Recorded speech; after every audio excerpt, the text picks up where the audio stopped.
Should we build in Rome's historic center today? To me, that question really is, do we want to keep changing? Do we find our current culture to be relevant and valuable?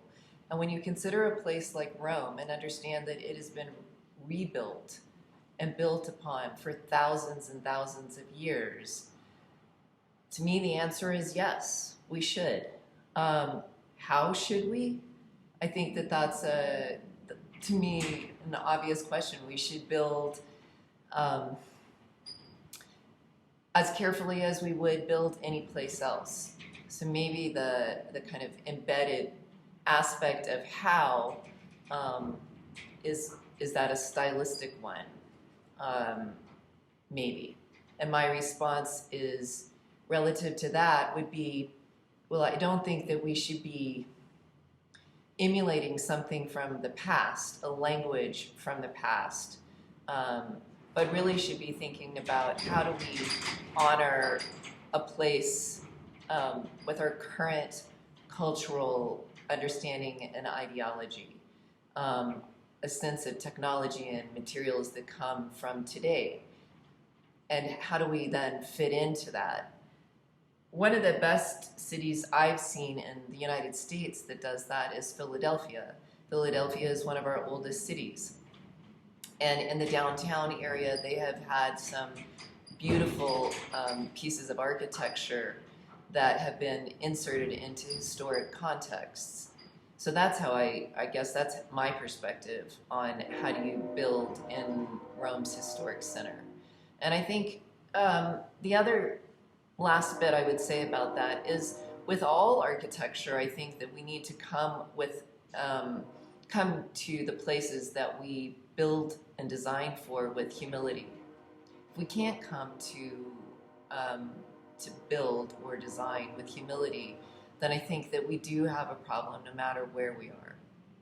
Is the possibility of shared civic space, and do we think contemporary society still needs this? Absolutely. And if coronavirus hasn't shown that we as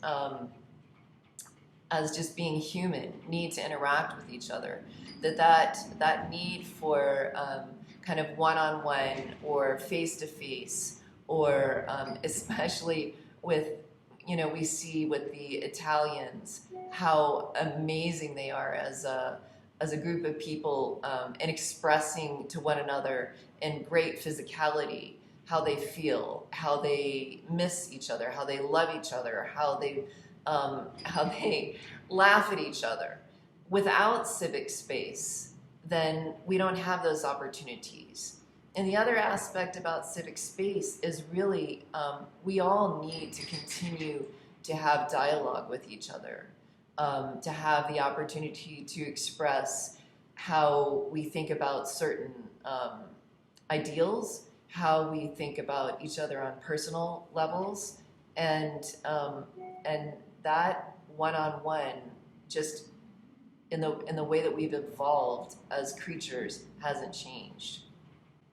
I hope it never does.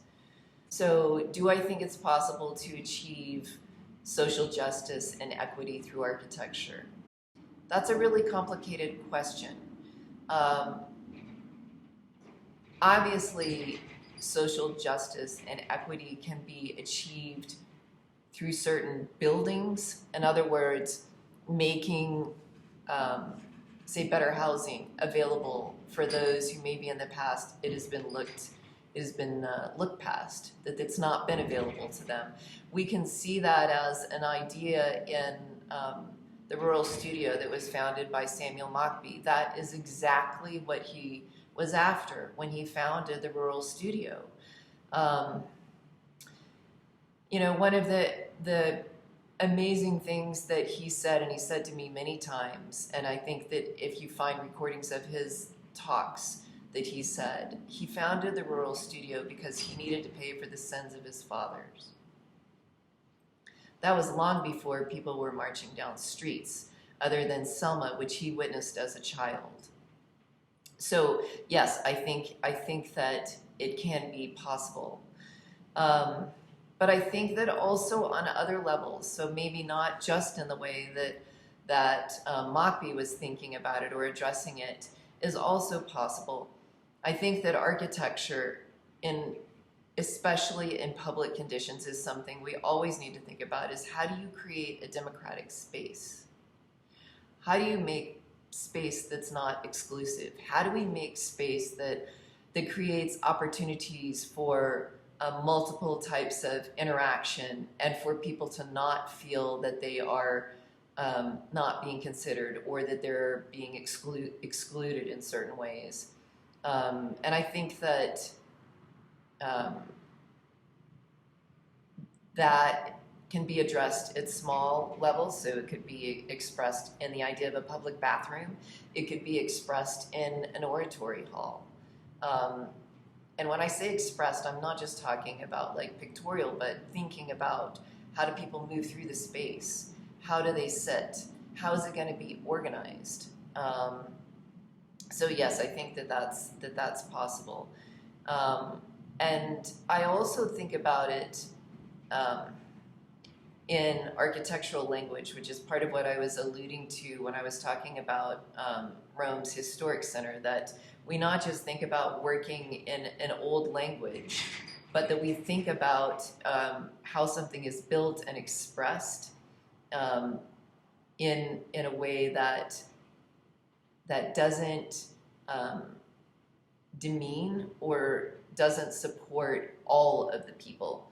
So, you know, early classical architecture, or maybe not just early, but even neoclassical architecture, when languages of the past were being used again, but they were used in a very exclusive way.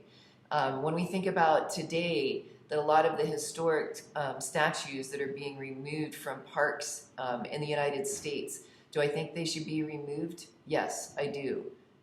Do I think they should be hidden? No. I think we need to be reminded of what has happened in the same way, if you could speak to Mockbee's language again, of paying for the sins of the past. How do we not forget these things that have occurred, that were done against other people, that were disenfranchised?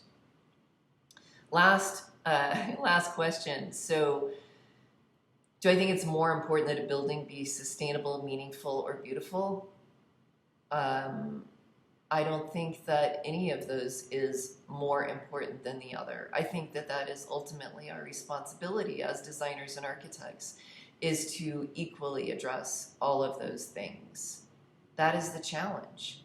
How do we make something that is meaningful to other people, to our society, to push forward values? It absolutely needs to be beautiful, because if we don't, then we're actually denying the fact that architecture is an art. And I happen to believe that that is our responsibility, is to make something beautiful that provides that moment of awe, the same awe that we have when we have a profound experience in nature.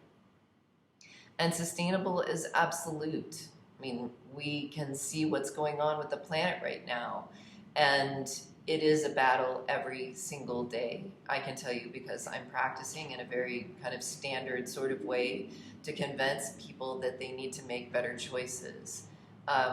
I can tell you that I'm really disappointed right now with the state of the general public, and thinking that that sustainability is going to be handled at a larger scale level instead of an individual level. Whereas 20 years ago, it was the opposite. It was the individual stepping up and saying, no, I think I need to build my house better. Right now, I think that they think that somebody else is going to do it. And that's the part that we can't ever let go of, and that we need to always remain critical when we're asking of our clients that they make the world a better place by their choices of how they want to build, and always be pushing that as much as possible. Thanks.